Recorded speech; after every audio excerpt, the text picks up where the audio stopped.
नमस्कार. नमस्कार. काही बाईच्या पुढील पुष्पात आपलं मनपूर्वक स्वागत.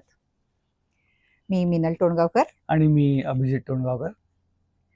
अभिजित, आपल्या लहानपणी पावसाळा कसा ठराविक वेळेला यायचा, म्हणजे बरोबर. पाऊस एक ठराविक तारीख होती, 7 जूनला पाऊस यायचा आणि शाळा चालू साधारणपणे, आणि शाळा सुरू व्हायची.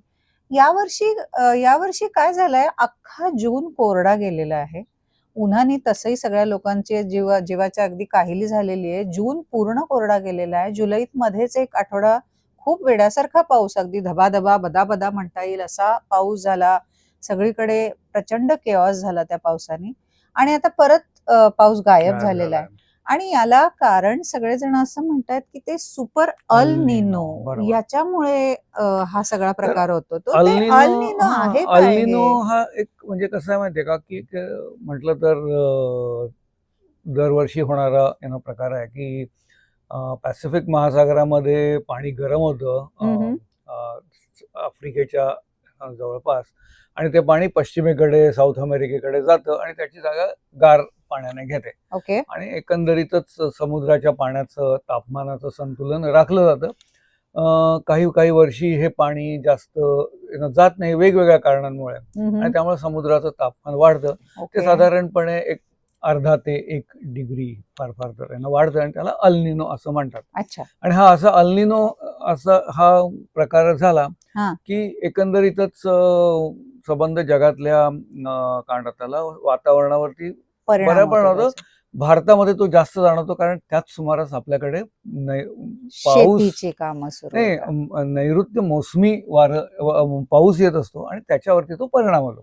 सुपर अल निनो म्हणजे जेव्हा हे तापमान साधारणपणे 2 ते 2.5 डिग्रीने वाढतं, की जे खूप म्हणजे आपल्याला असं वाटतं 2 डिग्री म्हणजे काही जास्त नाही, पण ते अपरेंटली खूपच मोठं आहे. आणि असं झालं की त्याला सुपर अल निनो म्हणतात. तो तसा प्रकार यावर्षी होतो आहे, आणि त्याच्यामुळे जगभराच्या वातावरणावरती परिणाम होतोय. भारतामध्ये तो विशेष करून जास्त जाणवतो. बरोबर. एवढाच त्याचा हे आहे. म्हणजे म्हटलं तर हा दरवर्षी प्रतिवर्षी म्हणा किंवा दर 3-4 वर्षांनी होणारा प्रकार आहे. अगदी काही नवीन अशातला भाग नाही, पण यावर्षी त्याचा परिणाम जास्त जाणवतोय, हे मात्र खरं. कारण पाण्याचं टेम्परेचर जास्त वाढलंय सरासरीपेक्षा. समुद्र पॅसिफिक महासागर ते सुद्धा कुठल्या कुठे, पण त्याचा परिणाम आपल्यावर.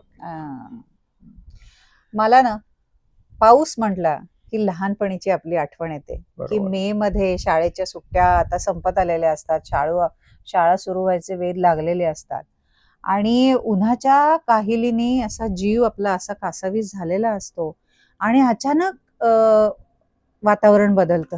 ढग यायला लागतात, अचानक गार वारं व्हायला लागतं, वातावरण बदलतं, ढग येतात, सुंदर गार वारं व्हायला लागतं, आणि ढोल ताशा वाजवत वळवाचा पाऊस हजेरी लावतो.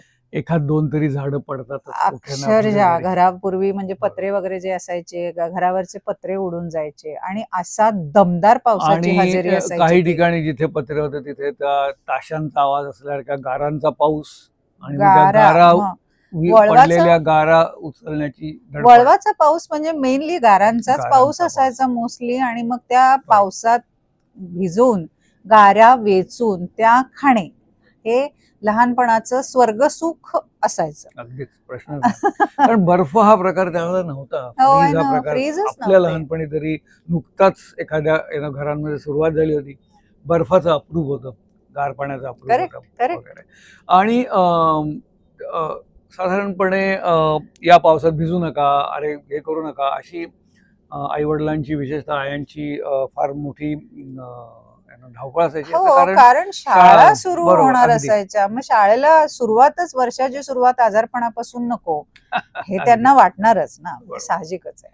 बरोबर. शाळेची म्हणजे पावसाची माझी आठवण म्हणजे वाहणारे ते ओहोळ, आणि त्याच्यात सोडलेल्या नावा कागदी नावा, कोणाची किती दूर जाते ते बघायचं. किती वेगवेगळ्या प्रकारच्या नावा करायचो. बंबी बोट करायचो, काटावाली बोट असायची, साधी नाव असायची, काय वेगवेगळ्या प्रकारच्या नावा त्यावेळेला करायचो, आणि पाण्यामध्ये सोडायचो आपण. पाण्यामध्ये सोडायचं. पावसाळा म्हटला की त्याचबरोबर क्वचित कधीतरी मिळणारा गरम चहा आणि भजी कदाचित ते सुद्धा एक कौतुक होतं. येस. आमच्या घराजवळ मला आठवतंय की एक काहीतरी गॅरेज होतं जिथे बऱ्यापैकी मोटरसायकली, स्कूटर्स, कार्स दुरुस्त असायच्या. त्यांचं ऑइल साठलेलं असायचं आणि विशेषतः पहिल्या पावसामध्ये त्याच्यात ते ओहळ तिथून व्हायला लागले की जे इंद्रधनुष्य आकाशात बघतो ते आम्हाला ते आपल्याला स्पर्धा का दोन इंद्रधनुष्य ते जमिनीत दिसायचं. मग त्याच्यावरती कागद टाकून तो उचलायचा आणि बघायचं की मॉडर्न आर्ट तयार झाली. मॉडर्न आर्ट तयार झालं. अक्षरशः आमचं लहानपण कराड सारख्या एका छोट्या गावी गेलं जिथे कृष्णा आणि कोयनेचा प्रीतिसंगम आहे. आणि लहानपणचं म्हणजे ऑलमोस्ट रोज संध्याकाळी नदीवर जाणे, घाटावर जाणे हा कार्यक्रम असायचा. कारण कृष्णा नदी ही इतकी शांत, संथ संथ वाहते कृष्णामाई, हे जे गाणं अगदी अगदी परफेक्ट आहे. त्या याला अनुसरूनच आमच्या गावची नदी अशी शांत संथ वाहत असायची की जी कायम मैत्रीण वाटायची आम्हाला. पण असा मुसळधार पाऊस पावसाळ्यात जो पडायला लागायचा ना, ही शांत संथ वाहणारी नदी एकदम अकराळ विक्राळ रूप धारण करायची. आणि तिचं ते पात्र एवढं वाढायचं आणि रंग बदलायचा. हो, चहाच्या रंगाचं ते पाणी व्हायचं आणि त्याच्यात वेग असे इतके अनेक भवरे तयार व्हायचे. म्हणजे त्यावेळेला ते नदीचं रूप हे मैत्रिणीसारखं न भासता भीती वाटायची त्या नदीची. आणि तेव्हा पुरात सुद्धा पोहून इकडून तिकडे जाणे हे बापरे, काही वीर होतेच की जे अशा पुरातूनही नदी पार करून जायचा प्रयत्न करायचे. आणि त्या नदीवर एक पूल होता जो गावाच्या दुसऱ्या भागाला जोडणारा जो पूल होता. मग त्या पुलावर जाऊन नदी खालून वाहणारी नदी बघायची. आणि बरेचदा ते पाणी अगदी असं पुलाला आता टच व्हायला आलेलं असायचं. भयंकर क्युरिओसिटी तर असायचीच की वरून पाणी बघायचं तर आहे, पण भीती पण असायची. पण तरी सुद्धा त्यांनी असं कधी झालं नाही की नको मी पुलावर जाऊन बघत नाही नदीचं पाणी. नाही, ते जायचं आणि बघायचं. आणि पुलावर पाणी आलं नदीचं की कॉलेजला सुट्टी. म्हणजे मला आज सुद्धा आनंद होते कॉलेजला सुट्टी म्हणल्यावरचा जो आनंद असतो ना तो मला अजून सुद्धा होतो. कारण त्यावेळी गावाचा संपर्कच सुटून जायचा. म्हणजे मुंबई सारख्या शहरामध्ये अशा पावसात एकदा दोनदा तरी रेल्वेच्या ट्रॅक्सवर पाणी जाऊन लोकल बंद पडतात आणि मग जशी सगळ्या ऑफिसेस, शाळा सुट्टी मिळते किंवा बसवरती धडपड येतात. पण तसाच काहीचा प्रकार या आमच्या गावात गावामध्ये सुट्टी मिळायची. या पावसाळ्यात याची गंमत म्हणजे आमच्या ही म्हणाली तसं त्या कराडच्या वाळवंटामध्ये एक मढ्या मारुतीचं देऊळ आहे की त्याच्या आजूबाजूला स्मशान आहे आणि गावचं स्मशान आहे आणि तिथे होता. पण ते मंदिराचा आकार हा असा सुरेख दगडी बांधकाम आहे आणि अत्यंत सुंदर पंचकोनी आकार आहे की त्याच्यामुळे कितीही पूर आला तरी सुद्धा पाणी असं सुरेख विभागून जातं. गेली कित्येक वर्ष म्हणजे कित्येक शतकं असेल, ते किती जुनं माहिती नाही, पण ते दगडी बांधकाम अजूनही इतक्या पुरांमध्ये टिकून आहे. अगदी त्याच्यावरून जरी पाणी गेलं तरी त्या मंदिराला काही होत नाही, इतका सुरेख आकार आहे. आणि मढ्या मारुतीचं मंदिर पाण्याखाली गेलं म्हणजे महापूर आला आणि मग त्या वर्षीला नदीला सुंदर पाणी आलं, हे सिद्ध व्हायचं. त्याच ह्याच्यामध्ये त्या वाळवंटामध्ये एक हे होत्या म्हणजे भट्ट्या लागतात आणि त्या सुद्धा जरी पाण्याखाली गेल्या तरी पूर उतरल्यानंतर त्या तशाच धगधगत असायच्या. तशा हे कोड आहे पण असायच्या बाबा. आणि त्याच्यामुळे चमत्कारच म्हणा असंच. हो. आणि हे पुराचं पाणी यायचं ना, मग ते छान सुंदर गाळ आपल्या बरोबर घेऊन यायचं. त्याच्यामुळे नदीकाठी जी शेतं होती ना त्या शेतांमध्ये हा गाळ साठायचा आणि सुंदर सुपीक जमीन त्या शेतकऱ्यांना ती वर्षभर त्यांना वेगवेगळी पिकं काढायला मिळायची. आणि त्याच्यामुळेच गोट्याची वांगी अत्यंत प्रसिद्ध वांगी आहेत. आम्हाला आमच्या लहानपणी असं वाटायचं की ही जगात प्रसिद्ध असणारी वांगी आहेत. आणि याच्यावर ना ऍक्च्युली मला एक आठवतं असं की वासंती मुजुमदार या कराडच्या, आणि त्यांनी ना नदी काठी नावाचं एक पुस्तक लिहिलेलं आहे ज्याच्यामध्ये त्यांनी कृष्णा नदीचं वर्णन खूप सुंदर केलंय. त्यांनी त्यांच्या लहानपणीच्या बऱ्याच आठवणी लिहिलेल्या आहेत आणि त्याच्यात त्यांनी असं मेन्शन केलेलं आहे की गावाचं म्हणजे नदीवर एक सुंदर बांधलेला घाट आहे आणि त्या त्या घाट आणि जे नदीचं आमचं वाळवंट, जगात असं वाळवंट कुठे नाही आहे. इतके टपटपीत सुंदर त्याच्यात गारगोट्या आणि हे असलेलं. बरोबर. आणि त्यावेळेला आम्हाला पण असंच वाटायचं की खरंच आहे, आपल्या गावच्या नदीचं जे वाळवंट आहे हे जगात कुठेच नाहीये. अर्थात असं आहे की ज्या कुणाच्या लहानपणी जो कोणी एखाद्या नदीकाठी कुठेही असो नदीकाठी राहिलेला आहे त्याच्यासाठी त्याच्या गावच्या नदीबद्दलच्या अर्थातच. भावना या अगदी अशाच असणार की अर्थातच. उत्तम नदी, पुराचे प्रसंग, येणारा गाळ आणि त्याच्यामुळे सुपीक होणारी जमीन हे बऱ्याच जणांनी वेगवेगळ्या गावांमध्ये अनुभवलेलं नक्कीच असणार आहे. अर्थातच. आपण कराडमध्ये अनुभवलं आणि त्याच्यामुळे येणं आपल्याला कराडचं कौतुक. पण मला खात्री आहे की आपल्या प्रेक्षकांपैकी बरेच जण वेगवेगळ्या गावांमध्ये असतील, त्यांचे असेल. पावसाळ्याची माझी अजून एक अत्यंत सुंदर आठवण अशी आहे की कराड, कोल्हापूर, सातारा, सांगली या भागातनं कोकणात उतरणारे खूप वेगवेगळे घाट रस्ते आहेत, घाट आहेत. हम्म. अशाच कुठल्या तरी एका घाटामध्ये आम्ही सगळे घरचे एसटीने जात असताना ती एसटी घाटात बंद पडली हो. आणि आम्हाला सगळ्यांना उतरावं लागलं. हा. नशिबाने तिथे जवळपास काहीतरी एक टपरी असावी. त्या टपरीवरती बसून त्या खालती दरीतला कोसळणारा मुसळधार पाऊस आणि खालती असलेली हिरवीगार झाडी बघत बसलो होतो. आणि वाव. लक्षात राहायचं कारण म्हणजे आईने मला न मागता दिलेलं चहा आणि भजी. बापरे. म्हणजे मला एकट्याला नाही, सगळ्यांना. पण म्हणजे त्याच्यामुळे ती हा. पडणारा तो पाऊस जरा जास्तच लक्षात करेक्ट राहिला. करेक्ट.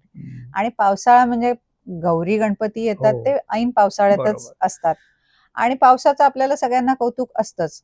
गणपतीची आरास करणं हे त्याहून महत्वाचं असतं की गणपतीची आरास मग ती कशी वेगळ्या पद्धतीने बरोबर. करायची. मग त्याच्यासाठी पावसात भिजत जाणे आणि ते भिजत जाताना ना त्या छत्र्या, पूर्वी त्या काळ्या छत्र्या असायच्या पण ती फक्त बाबा आणि आजोबांना वापरायला अशी असायची छत्री. मग नंतर त्या फॅन्सी छत्र्या आल्या फोल्डिंग वाल्या, ज्या उलट्या व्हायच्या. ज्या जरा जरी वारा आला तरी ती छत्री उलटी व्हायची आणि बरोबर. तिचा काही उपयोग नाही व्हायचा. पण ती फॅशनेबल छत्री, कारण दप्तरात वगैरे ती अगदी आरामात व्हायची. तर त्या अशा छत्र्या घेऊन जायचं आणि ते आराशीचं सामान घेऊन येऊन आरास करायची. आपल्या घरची आरास झाली की मैत्रिणीकडचे पण आरास करायला जायचं. हे सगळं पावसात भिजत भिजत आनंदात सगळं व्हायचं. आणि महालक्ष्म्या यायच्या, जेव्हा गौरी यायच्या त्यावेळेला मात्र ज्या दिवशी महालक्ष्म्या जेवतात त्या दिवशी जे हळदी कुंकू असायचं त्या दिवशी असं वाटायचं की आज मात्र संध्याकाळी पावसाने येऊ नये. त्याचं कारण असायचं की दारापुढे आपण भयंकर मेहनत घेऊन सुंदर मोठी रांगोळी काढलेली असायची आणि गावभरच्या बायकांना सगळ्यांना आमंत्रण असायचं हळदी कुंकवाचं.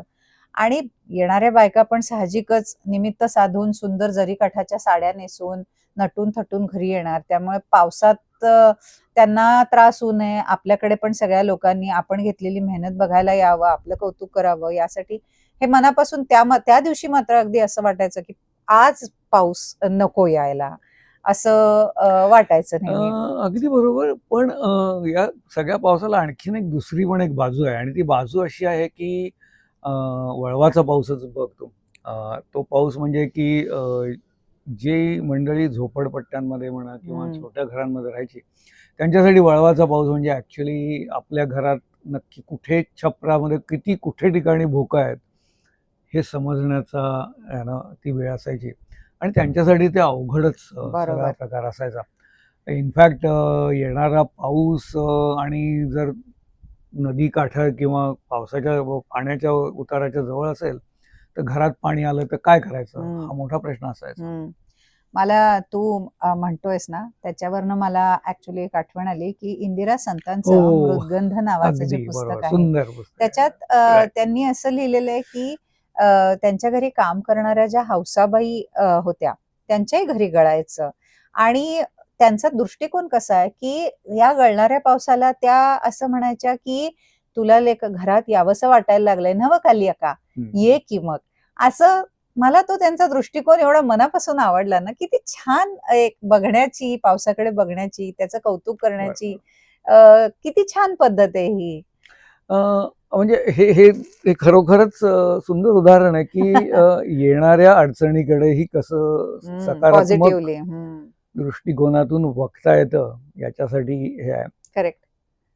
एकंदरीतच पावसाळा हा नाही नाही, सगळ्यांना आणि हादगा, हादगा, बापरे, अरे आपण बापरे, विसरलो. हादगा म्हणजे बापरे, एक तर ती रोजची एक तो जर हादगा जर हस्त नक्षत्रात आला म्हणजे भरपूर पाऊस गॅरंटीड पडणार प्रत्येक दिवशी. आणि मग त्या हादग्याच्या प्रत्येक माळेनुसार गाणी वाढत जायची. आणि सगळ्यात मोठं अट्रॅक्शन काय तर नंतरची खिरापत खिरापत. ओळखणं. ते आम्हा मुलांनाही त्याच्यात इंटरेस्ट मुलांना पण, हा, खिरापतीत मुलांना पण इंटरेस्ट असायचा.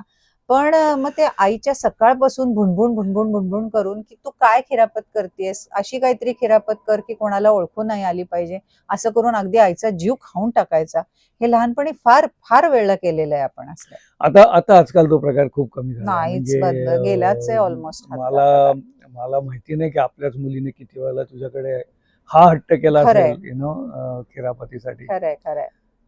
एकंदरीतच पावसाळ्यामध्ये मला असं वाटतं की आपल्याकडे एक पाऊस आला की घरात बसायचं ही एक जरा वाढत चाललंय आणि ते मोठे थोडंसं झाल्यावर कमी मला व्हायला वाटतं पाहिजे. आपण आणि आपण आजी आजोबा लोकांनी याच्यात थोडासा पुढाकार घेऊन आपल्या नातवंडांना बाहेर काढलं पाहिजे, घराबाहेर.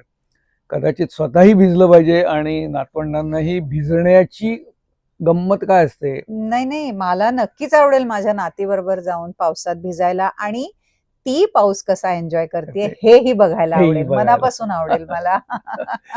अं, तर मला वाटतं जशा आमच्या लहानपणीच्या आठवणी आहेत तशाच तुमच्याकडे पण अशा लहानपणीच्या खूप आठवणी असतील पावसाळ्याच्या. त्या आम्हाला आमच्या कमेंट सेक्शन मध्ये जरूर कळवा, शेअर करा आमच्या बरोबर. आम्हाला वाचायला नक्की नक्की आवडतील. मला वाटतं आता आपण इथेच थांबूयात आपली बडबड. आमचा पुढचा एपिसोड लगेचच, म्हणजे आमचं पुढचं पुष्प या मंथेंडलाच येतं आहे, ज्याच्यामध्ये नर्मदा परिक्रमा वासियांना सेवा देणाऱ्या अपर्णाताई अभ्यंकर यांची मुलाखत घेतलेली आहे. त्यांना काय काय चॅलेंजेस आलेत, कसे आले हे बघायला विसरू नका.